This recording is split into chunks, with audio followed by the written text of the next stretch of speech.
Buenas noches. El Departamento de Estudios Económicos de FUSADES presentó su más reciente informe de coyuntura económica.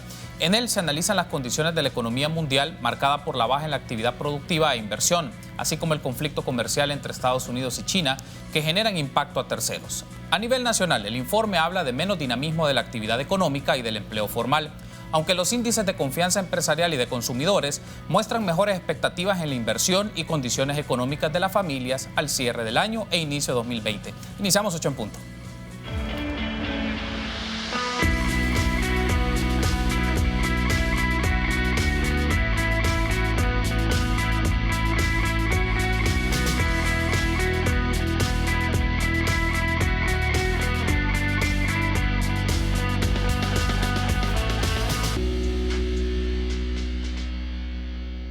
Muy buenas noches, qué gusto que nos acompañe en una nueva emisión de 8 en punto. Les saluda Carlos Monterrosa, jueves 28 de noviembre del año 2019. Vamos a hablar un poco de la economía, del informe de coyuntura económica que recién ha presentado FUSADES, y esto nos permite hablar de la economía internacional y cómo está nuestro país. Y es un gusto para mí recibir en este set a Carolina Alas Franco, economista e investigadora de FUSADES, y a José Andrés Oliva, también economista e investigador de FUSADES, nuestros invitados esta noche. Bienvenidos, buenas noches, qué gusto encontrarnos, José Andrés. Muy buenas noches y buenas noches a las personas que nos van a brindar su atención. Gracias por estar con nosotros. Carolina, bienvenida nuevamente, qué gusto. Muchas gracias por la invitación y gracias por permitirnos compartir el informe. Varios elementos que vamos a discutir, pero antes, la nota introductoria. Para FUSADES se ha registrado el crecimiento mundial más bajo de los últimos años a causa de la menor producción industrial y la guerra comercial entre Estados Unidos y China, lo que ha provocado una desaceleración en el país. La tendencia a la baja de las tasas de interés y la estabilización de los precios del petróleo son dos efectos de ese entorno internacional que son favorables al país. Esto empeora al ver una política fiscal con una regla para emitir letes desfavorable. De 2018 a 2020, el déficit fiscal aumenta cada año. Según la provisión oficial, en 2019 rondará 832 millones. El proyecto de presupuesto general aumenta el problema al reflejarse un incremento en los gastos y la deuda pública que va contra la ley de responsabilidad fiscal. Tomar incluso las medidas que estableció la sentencia de la Sala de lo Constitucional, que hablaba sobre racionalizar diferentes gastos específicos como son las remuneraciones, los viáticos, la publicidad. El punto positivo es que a pesar de todo, se ha alcanzado a mejorar la percepción del clima de inversión y la confianza empresarial. Dejando el ciclo más adverso de la historia reciente del país, con 44 trimestres continuos donde el clima de inversión fue calificado como adverso de parte del sector empresarial, y esos 44 trimestres negativos tuvo un promedio de menos 37.5. FUSADES cree que la fórmula para mejorar la situación del país es generar más empleos, esto a través del crecimiento económico y la inversión, que permita cerrar la brecha entre la realidad y la expectativa. Para Teleprensa Canal 33, Alonso Castillo. Agradecemos a Alonso Castillo que nos ofrece esa nota de contexto para ampliar el tema que vamos a desarrollar en el transcurso de esta hora con investigadores y economistas de FUSADES. Hablemos un poco del panorama de la economía mundial, solo para efectos de tener una contextualización. José Andrés, luego escucho a Carolina, 2019, como lo presenta en su resumen y en el informe, no ha sido un año favorable para la actividad económica a nivel mundial en términos generales. ¿Qué factores han marcado esa condición? Pues es interesante ver los temas que han marcado internacionalmente, ¿verdad? Estados Unidos, que es un país muy grande, la potencia, y El Salvador muy cercano. Por ejemplo, se habla mucho que el estímulo fiscal, que de algunas medidas que la administración Trump había tomado, pues han tenido una cierta desaceleración. Se está hablando de un 2% cuando el año pasado fue un 3%. Y la Reserva Federal de Estados Unidos ha empezado a disminuir sus tasas de referencia. Eso significa un interés porque haya dinamización nuevamente y prevenir cualquier otro aspecto que se llame crisis o algo por el estilo, ¿verdad? Las cosas son impredecibles a veces y pueden suceder. Otra cosa que tocamos en el informe es la incertidumbre y encontramos un índice muy interesante que contaba que durante estos trimestres la incertidumbre mundial se ha multiplicado 10 veces en relación a lo que se había mantenido durante los últimos 10 años atrás. Entonces, esa incertidumbre frena el crecimiento de la economía tomada como un todo a nivel global. El tema y hay un aspecto aquí que marca un poco la incertidumbre para las actividades económicas que tienen que ver con el comercio o que tienen que ver con el flujo de bienes y servicios. Es decir, si podemos descomponer un poco la incertidumbre, ¿qué podríamos decir que marcan esos elementos, Carolina? Sí, como ya hacía referencia, la incertidumbre ha tenido mucho que ver con lo que es la tensión que ha habido entre Estados Unidos y China, que eso ha generado incertidumbre en los empresarios, en los inversionistas, y luego también la menor demanda que ha tenido China por la desaceleración que ésta ha venido ocupando. También se mira sobre todo en la actividad manufacturera a nivel mundial, y esto lo que vemos es que ha llevado a un estancamiento del comercio mundial y también a una baja en la inversión. Es decir, que todos esos factores han afectado en el sentido que los empresarios, los que invierten, tienen más incierto qué va a venir en el futuro, porque hemos estado viendo esas peleas entre dos potencias y que en lo que dicen que se van a arreglar la situación, de repente hay amenazas de que se va a recrudecer la situación, que van a volver a subir aranceles, y todo eso obviamente crea incertidumbre, y eso, como mencionaba, en lo que se mira es que ha caído la inversión mundial y el comercio se ha estancado. Hablamos un poco del mundo, aterricemos en América Latina, que también tiene una mención pertinente en el informe, Carolina, es qué tanto los factores económicos y políticos pues, han marcado o marcarán también las proyecciones de actividad productiva y comercial de América Latina en específico, sobre todo por los contextos que se están dando en este último tramo del año en el Cono Sur. Sí, realmente desde antes de estos sucesos ya se preveía una desaceleración bastante significativa en lo que era América Latina, y incluso este año se esperaba que creciera alrededor de 0.2%, y eso sin incluir los últimos conflictos que hemos visto de Chile y de Colombia. Lo que ha dado eso es añadir más incertidumbre, y esto ya un poco más cercano. Eso no significa que eso se va a reproducir en el país. Tenemos condiciones que son diferentes, digamos, aunque sí la incertidumbre llega a todo, ¿verdad? Y debemos estar preparados y debemos ver las señales que han permitido que esas manifestaciones políticas, sociales o orquestadas internacionalmente por incluso ya más de delincuencia, que no se propaguen, y tomar las medidas para evitar eso. Si nosotros vemos también en la región, tenemos un país que es Nicaragua, que también está convulsionado social y políticamente, y luego de ser uno de los que crecía más, ha caído, ¿verdad? Ha tenido un decrecimiento que se espera que este año sea alrededor de menos 5%, y que vuelva a decrecer el siguiente año. Entonces todo eso, sobre todo nuestro comercio con Nicaragua, se mira afectado, y ese, además de que el comercio de nosotros se ha visto afectado por nuestro socio comercial, que es Estados Unidos, y la caída de las exportaciones de maquila que hemos tenido. Antes de irme a la pausa, no puedo pasar por alto esto, José Andrés, le consulto.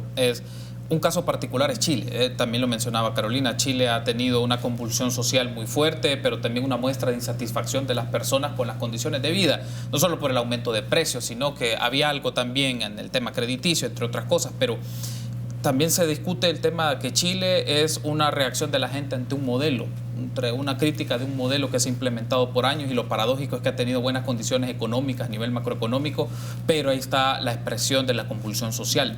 Esto nos deja una lección para planteárnoslos en El Salvador, el caso de un modelo que se ha tomado referente en varias cosas, a tenerlo en cuenta. Yo creo que el caso de Chile es un caso interesante, hay que profundizar aún más.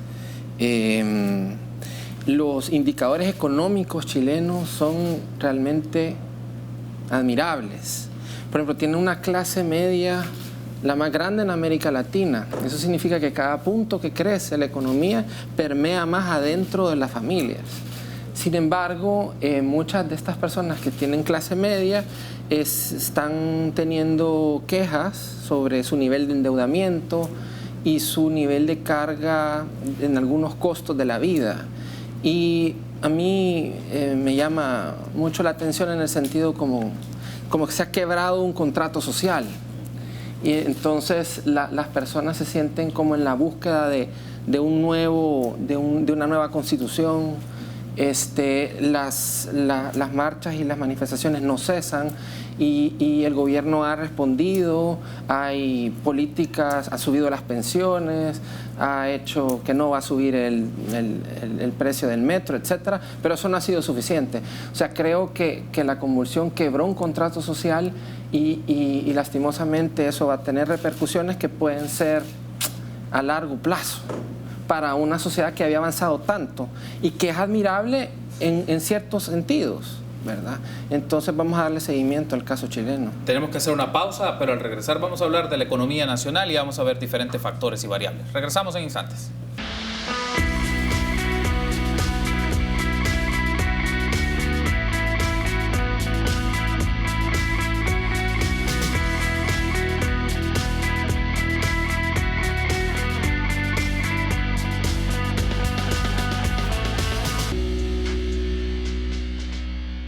Una mención importante, si estás ahorrando, estás ganando. Por cada $150 que ahorres, participas en sorteos en efectivo y premios al instante por más de $60,000. Ahorra y gana con Banco Promérica. Gracias por seguir junto a nosotros en 8 en Punto. Estamos platicando en esta ocasión del jueves 28 de noviembre con Carolina Alas Franco y José Andrés Oliva, economistas e investigadores del Departamento de Estudios Económicos de FUSADES. Hablemos un poco también de la situación más de carácter doméstica y de la economía nacional, Carolina. Cuando se repasa la economía de El Salvador, FUSADES en su informe señala que hay un menor dinamismo de la actividad económica en términos generales.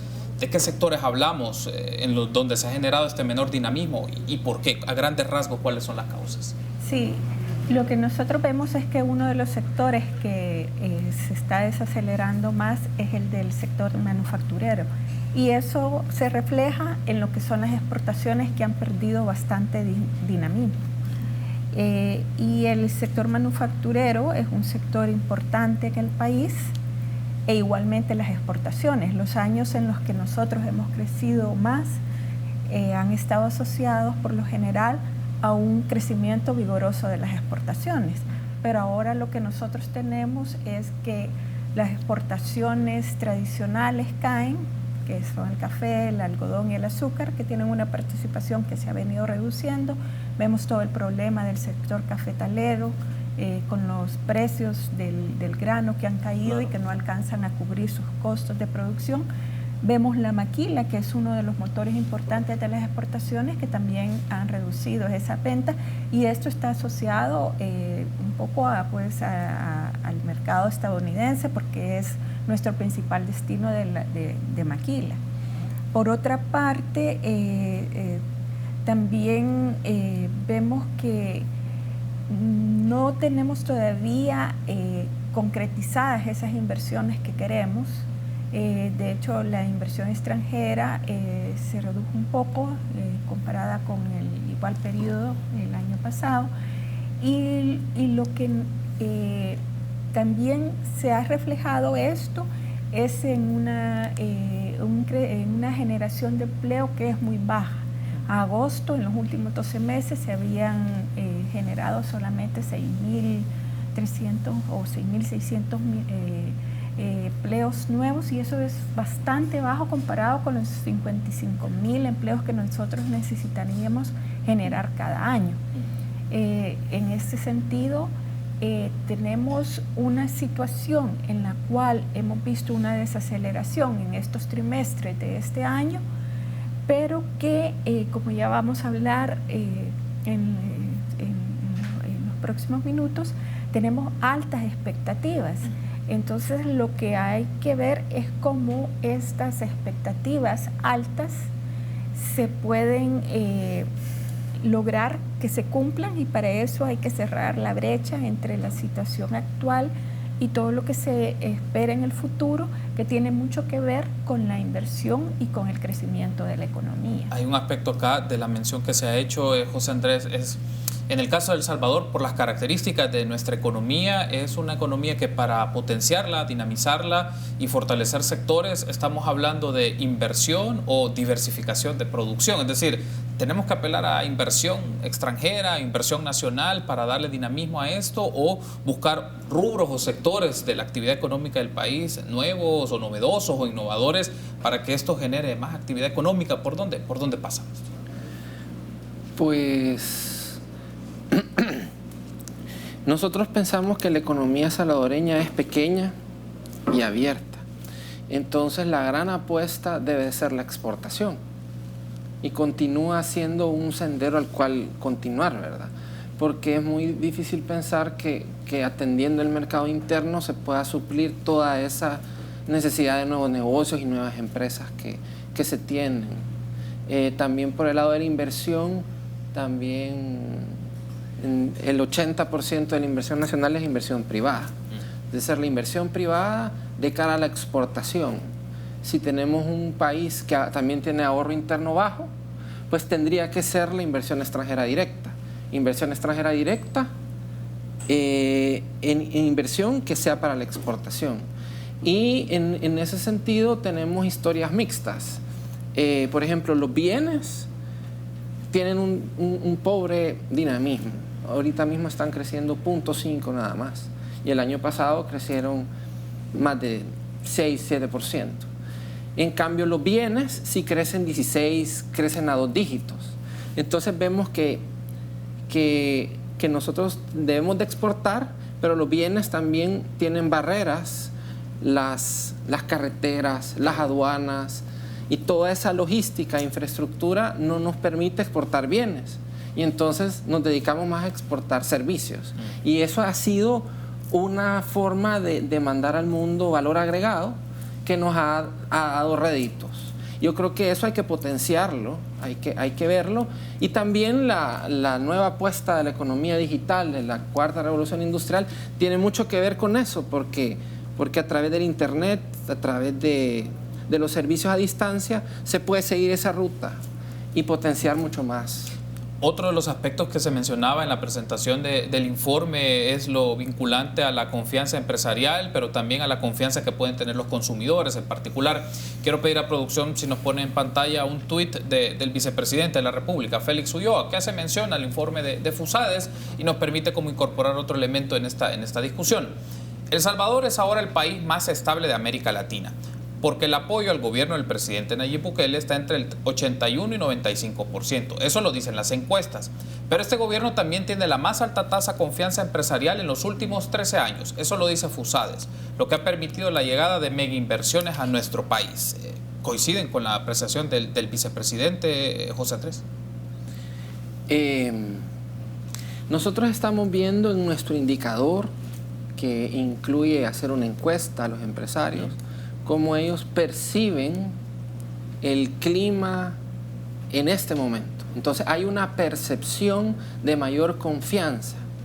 Eso significa que hay más empresas que podrían estar en planificación, podrían estar bien visualizando llevar hacia adelante algunos proyectos que no habían realizado. Pero eso se tiene que concretar, es más difícil, está más lejos que esté siendo concreto si no tenemos un buen clima. El clima es un paso, pero faltan dar más pasos, ¿verdad? Se hablan de cifras fuertes como de $1.200 millones en nueva inversión, pero también hacer una inversión de esa naturaleza requiere proceso, requiere concretar, no es de la noche a la mañana, sino que necesita un proceso y creo que eso es lo que hay que concretar para que las expectativas la realidad complicada que tiene empiece a llegar a las expectativas. Ahora, ¿cuáles son entonces la utilidad, pensando en los actores políticos o en los actores económicos, Carolina, de estos dos indicadores, el de confianza empresarial y el de confianza de los consumidores, que según el informe pues lo presenta que se tienen buenas perspectivas, digamos, en función de las percepciones, que es lo que mencionaba José Andrés? Es decir, ¿cuál es la utilidad de estos dos indicadores?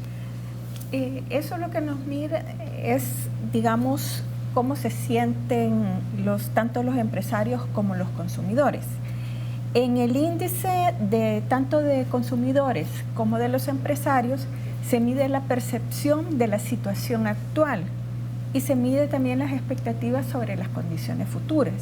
En el caso de los empresarios, al medir la situación actual, se les pregunta por sus ventas y también se les preguntan por las condiciones favorables o no favorables para hacer negocios en general. Y en las expectativas vemos la inversión y también cómo esperan que dentro de un año estén las condiciones favorables para hacer negocios.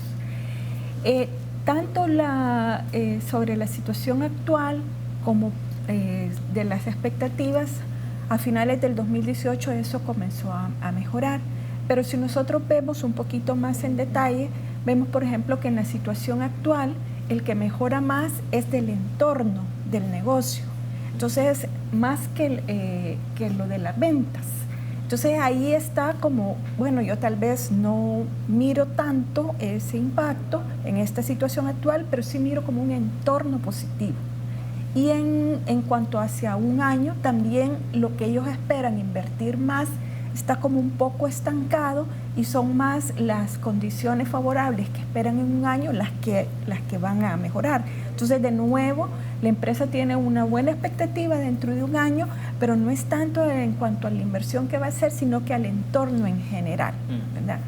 Y en los consumidores, que ahí se mira como una mejora que está bastante asociado al cambio presidencial, que este sube a partir de mayo, junio, y de nuevo tanto las condiciones presentes mejoran en la percepción como las expectativas futuras.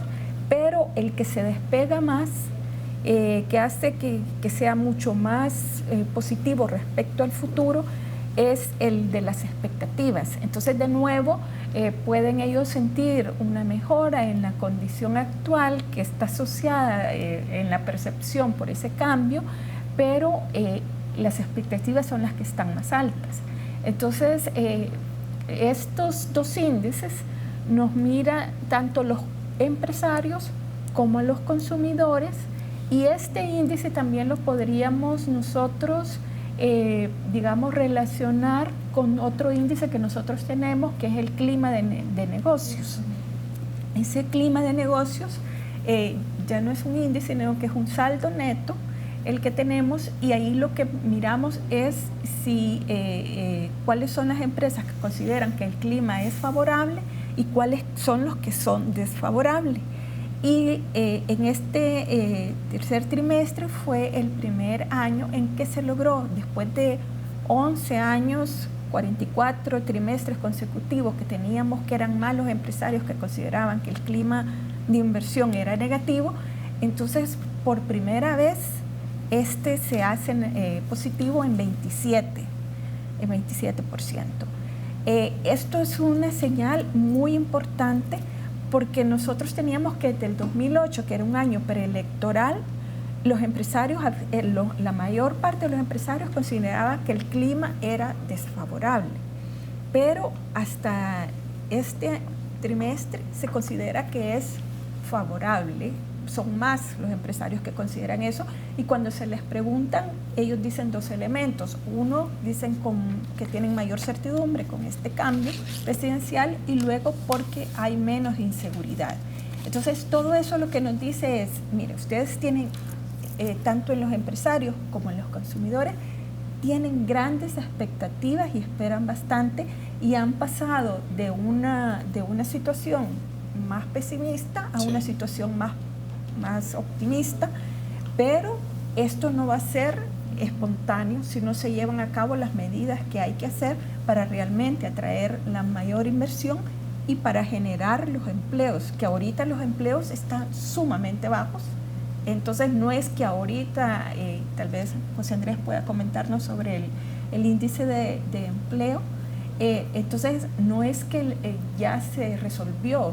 Y como se mencionaba antes, se necesitan medidas que logren cerrar esa brecha entre la expectativa y la realidad. Tengo que hacer la pausa, y al regresar ampliemos justamente este elemento, incorporemos el eje también de finanzas públicas, que es uno de los aspectos que se ha mencionado en dicho informe, y aparece también el tema de las pensiones. Regresamos.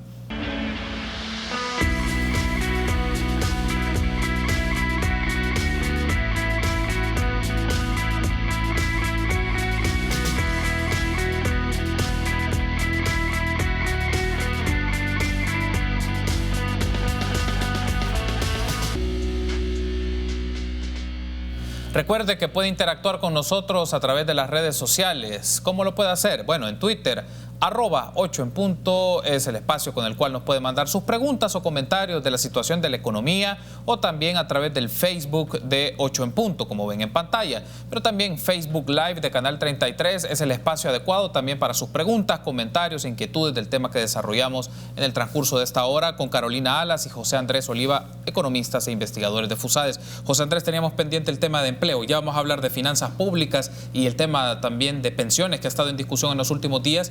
Pero se discute, El Salvador necesita generar más empleos, pero también otros dicen empleos de calidad, de buena remuneración, pero de alto valor. Entonces, sé que es una respuesta reiterativa en los foros, pero ¿cómo se logra esto en las condiciones que tiene un país? Generar más empleo, empleo de calidad y que pueda satisfacer tanto a los trabajadores como también a los empresarios. Sí, una de las novedades que el informe de coyuntura actual presenta es que, hicimos la encuesta no solo a los empresarios, también a los consumidores, como decía Carolina. Y en los consumidores les preguntamos, ¿cuál cree usted que es la posibilidad de encontrar un empleo? En general. Entonces resultaba una respuesta de menos 80. O sea, hay una probabilidad de menos 80 y esa línea de estar en menos 80 permanece recta durante muchos años. Pero la siguiente pregunta es, mire, ¿y en los 12 meses siguientes cómo está la probabilidad de conseguir empleo? Y a mitad del 2018 estaba en menos 40 y empezó a elevarse. Y ahorita ha llegado a más 21. Es decir, las personas están teniendo una percepción de una expectativa de que en 12 meses van a tener trabajo, aunque ahora su situación actual es difícil y no lo tienen. Esa brecha entre expectativas y realidad es la que el país se encuentra en el desafío y en el reto de acercar. Por el lado de la inversión, si hay proyectos que están en el pipeline, pues ¿qué es lo que le faltan para lograrse hacer? Y dinamizar los trámites, etcétera, y hacer toda esa parte. Pero siempre en la economía hay como varias patas para cumplir la mesa, ¿verdad? Entonces también hay que generar certidumbre, tener estabilidad, y la parte macroeconómica es importante, entonces entra la parte fiscal, ¿verdad? Y desde antes que empezara el gobierno nuevo, y nosotros siempre le hemos dado seguimiento, y el tema de la deuda es un tema complicado. O sea, no es que el Estado pueda tener todas las herramientas para intervenir, sino que tiene una deuda de 70.7% del PIB y eso lo limita. Eso crea ciertas vulnerabilidades que hay que cuidar y riesgos que hay que cuidar para que no se vayan de la mano al tratar de seguir estas expectativas. Ahora, ya que se menciona el tema de finanzas, hacemos la transición a esto, Carolina, porque también lo hablamos en otra ocasión que nos acompañó. Salió el tema de pensiones y las finanzas públicas, porque están conectadas, pero en el informe FUSADES hace referencia, y lo cito textual, a un uso inadecuado de las letras del Tesoro y que se deben de discutir las reglas que marcan el uso de las letras del Tesoro, de las LETES, desde la perspectiva de FUSADES. Entonces, ¿cuáles son estos aspectos que se deben de reformar para el manejo de esta deuda a corto plazo y el monto que esto significa, y sobre todo por lo que el gobierno actualmente está pidiendo para hacer una reestructuración de esto pensando en el próximo año?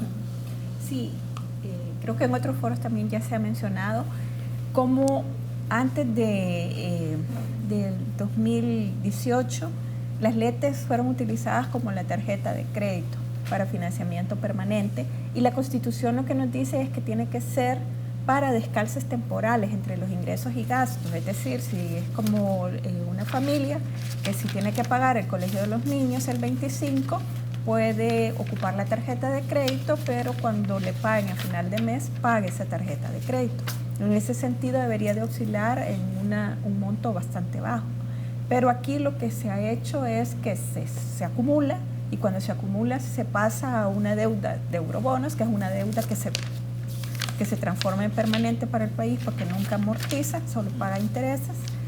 Y luego en el 2018 y en el 2019 tuvimos una variedad que era que el presupuesto ya se aprobaba con un refuerzo presupuestario, sí, y en el cual se le daba la aprobación de emisión de eurobonos para poder financiar el funcionamiento del Estado. Eso no es lo deseable. O sea, lo deseable es que cuando usted adquiera deuda y préstamos sea para inversión, no para gasto corriente y gasto de funcionamiento. Y aquí lo más peligroso es que esa deuda que se ha pedido en el 2018, 19 y ahora en el proyecto de presupuesto 2020 para funcionamiento va creciendo de 350 a 497 y luego ahorita están pidiendo 755 millones. Pero además hay una dificultad adicional y es que se siguen utilizando las LETES como tarjeta de crédito. En estos 5 meses las LETES han tenido un aumento rápido de 144 millones. Entonces la solución no es una reestructuración para volver a ocuparla como tarjeta de crédito. Entonces aquí lo que nosotros mencionamos es que en el presupuesto se establece el porcentaje que se puede emitir, que actualmente es de 30%, y ha quedado por la ley de responsabilidad fiscal que si se limpian se bajaría a un 20%. Pero nosotros consideramos que ese porcentaje, después de varios cálculos, es todavía demasiado alto. Entonces no se ganaría nada porque siempre se seguiría utilizando como tarjeta de crédito y se seguiría acumulando esa deuda.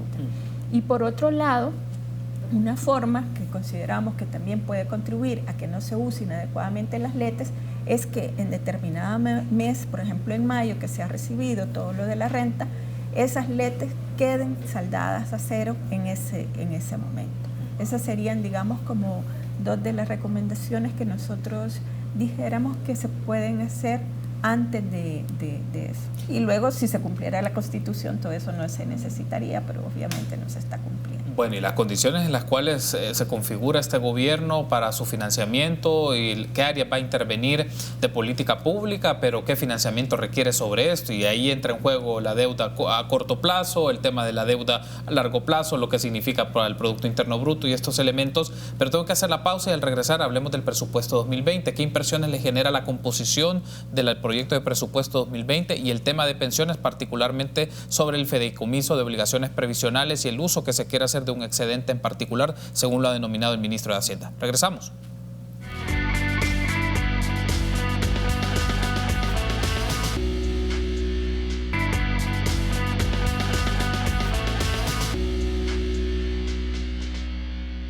Gracias por seguir junto a nosotros en 8 en Punto. Seguimos platicando esta noche con Carolina Alas Franco y José Andrés Oliva, economistas de FUSADES.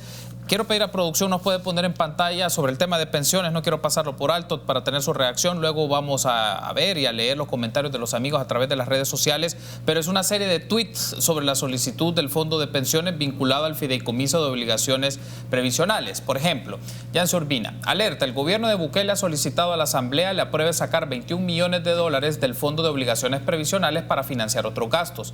No se vale poner en riesgo el pago de pensiones, el dinero de los trabajadores se respeta.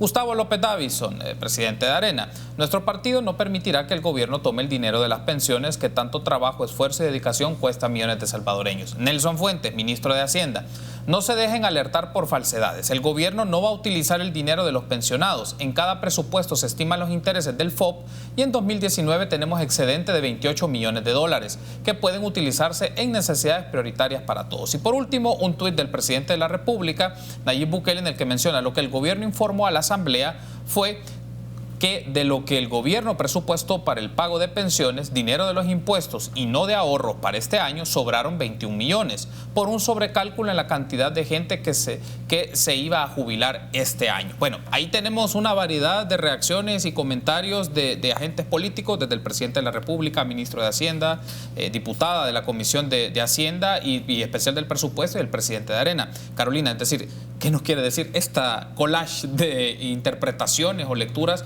sobre el tema del FOP en particular? Y la gente se puede preguntar, ¿se va a usar dinero de las pensiones? ¿No se va a usar? ¿Qué nos quiere decir estos mensajes? Sí, lo que están pidiendo reorientar realmente es lo que se ha presupuestado para el pago de lo que nosotros decimos servicio de la deuda previsional, que no es sino el pago de capital y de intereses de la deuda previsional. Todos los años se presupuesta cuánto se va a pagar de capital e intereses por esa deuda que ya se tiene por las pensiones. Y ese es un gasto que es bastante previsible porque las proyecciones son bastante exactas, digamos, en el sentido que se conoce, si hay una estimación de cuánta va a ser la emisión de esos SIP y el acumulado que se tiene de SIP emitidos. Entonces es bastante, digamos, fácil relativamente proyectar cuánto va a necesitar el gobierno para pagar esa deuda que tiene que adquirir, pero no es del fondo de ahorros de los pensionados. Este es un monto que se ha presupuestado y que para el caso del presupuesto 2019 se presupuestaron 246.1 millones, que en ese momento se dijo van a servir para amortizar capital y para pagar intereses de la deuda de pensiones. Pero luego vemos que el fiduciario del FOP dice, bueno, ya pagamos a octubre lo que es capital y lo que es intereses y hemos necesitado menos de lo que se había presupuestado. Se había presupuestado 246.8 millones, pero solo se necesitaron 218.1 millones pagados a octubre. Es decir, que en este año ya no se va a necesitar más dinero para amortizar esa deuda ni para pagar esos intereses, porque ya se pagó completamente. Y ese dinero, en principio, entonces ese remanente, digámoslo así, Carolina, debe ser utilizado para temas estrictamente vinculados al tema previsional, o la solicitud del gobierno es moverlo a otras áreas. Es decir, qué tan válido, no tanto jurídicamente, sino qué tan válido es económicamente o que puede generar afectaciones esta solicitud. Sí, para empezar, nosotros miraríamos porque que se hizo una sobreestimación de ese que obviamente una proyección no es igual a lo que se ejecuta, pero en este caso sentimos que podría haber sido más cercana, no una diferencia de 28 millones, porque realmente hay 28 millones que ya no se van a ocupar en eso porque ya se pagó toda la deuda de este año. Y lo que se está pidiendo ahorita son 21 millones, pero puede ser que en los próximos días se pida una reorientación de los 7 millones adicionales, porque realmente no son 21 millones los que están, digamos, de más, sino que 28 millones. Ahora, ¿en qué se va a ocupar ese dinero? Más que todo, lo que estamos viendo que es una decisión política, ¿verdad? Porque usted va a la asamblea y dice, mire, este dinero ya no lo voy a ocupar para esto, y pide aprobación para reorientar esos fondos. Entonces, en una decisión política intervienen elementos políticos. Ahora, uno podría decir, si tenemos un sistema de pensiones en el cual descansa mucho en la emisión de deuda, en el cual esos SIP dan una tasa de interés que es menor a otras inversiones, ¿no sería más adecuado poder pagar anticipadamente esa deuda previsional o dirigirlo al Fondo de Garantía Solidaria y tener menos presión al futuro, a emitir esos SIP en el futuro? Porque es un sistema que, por una decisión política, el pago de las pensiones se hace eminentemente con deuda, aparte de lo que después de la reforma se ha pedido que sea con fondo general. Entonces, y esa reorientación también se puede llevar a la asamblea y pedir su asignación, pero lo que estamos viendo es una discusión bastante política de hacia qué se va a dirigir. Muy bien, vamos a dar paso a las preguntas, comentarios que ustedes gentilmente nos ofrecen a través de las redes sociales. La sección de redes sociales en 8 en punto es gracias a Claro. Lo mejor se comparte. Plan postpago 360. Huawei Y9 2019. 10 GB más redes sociales ilimitadas. Incluido en Plan 30. Claro que sí. Presenta. Muy bien, leeremos algunos de los comentarios que han llegado. José Lozano, si la economía en El Salvador es pequeña, ¿por qué entonces se hacen grandes inversiones millonarias? Pregunta José. Otro de los comentarios o preguntas, Cristian Cruz, ¿qué tanto afecta a la economía nacional el enfrentamiento entre el gobierno y la Asamblea Legislativa? Es otra de las preguntas. Y otra interrogante es, ¿consideran que las políticas del gobierno están beneficiando la economía? Tenemos un comentario adicional. Muy bien. Si el ambiente de negocios ha mejorado, ¿por qué esto no se ve reflejado en inversión y empleo? Esos son algunos de los comentarios que han llegado a través de nuestras redes sociales. Agradecemos siempre entonces que esta sección es gracias a Claro. Lo mejor se comparte. Plan postpago 360. Huawei Y9 2019. 10 GB más redes sociales ilimitadas. Incluido en Plan 30. Claro que sí. Presentó.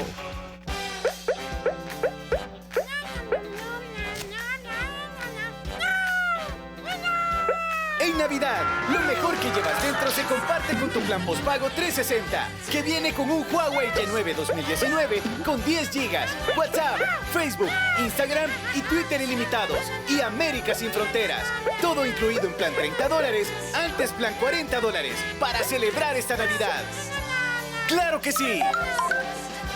Muy bien, bueno, damos paso entonces, José, a tener una reacción muy puntual de las preguntas que nos han hecho los amigos que tienen la gentileza de seguir este programa. Sí, me pareció interesante. Sobre el clima, la situación del entorno es una percepción. Tener una percepción de que en el futuro las cosas van a mejorar implica pasos a seguir, procesos que hacer. Y esa brecha entre la realidad y la percepción se tiene que ir cerrando por el bien del país. Ese es el reto y el desafío que tiene El Salvador. Yo creo que es una oportunidad y también tenemos que enviar mensajes de certeza. Volviendo al tema de las pensiones y del presupuesto, es decir, hacer un buen presupuesto es garantía de un buen futuro. Con una buena estimación de cuánto se va a gastar, nos pudiéramos haber ahorrado mucha discusión que a veces quita muchas energías y resta ánimos para encontrar acuerdos, que es importante, y ver por el bien del Salvador, que es lo que todos queremos al final. Quiero darle las gracias por haberme acompañado, José Andrés, Carolina, ha sido un gusto y la invitación está hecha siempre para que nos acompañen en este espacio de opinión pública para generar debate, para generar análisis y observar las políticas económicas y fiscales del gobierno. Gracias, buenas noches por haber estado con nosotros. Muchas gracias por la invitación, un gusto estar aquí. Gracias, muy amable, gracias José Andrés. Muchas gracias a los que nos vieron. Gracias a ustedes por habernos acompañado y a ustedes también, amigos. Será hasta mañana, 8 en punto. Buenas noches.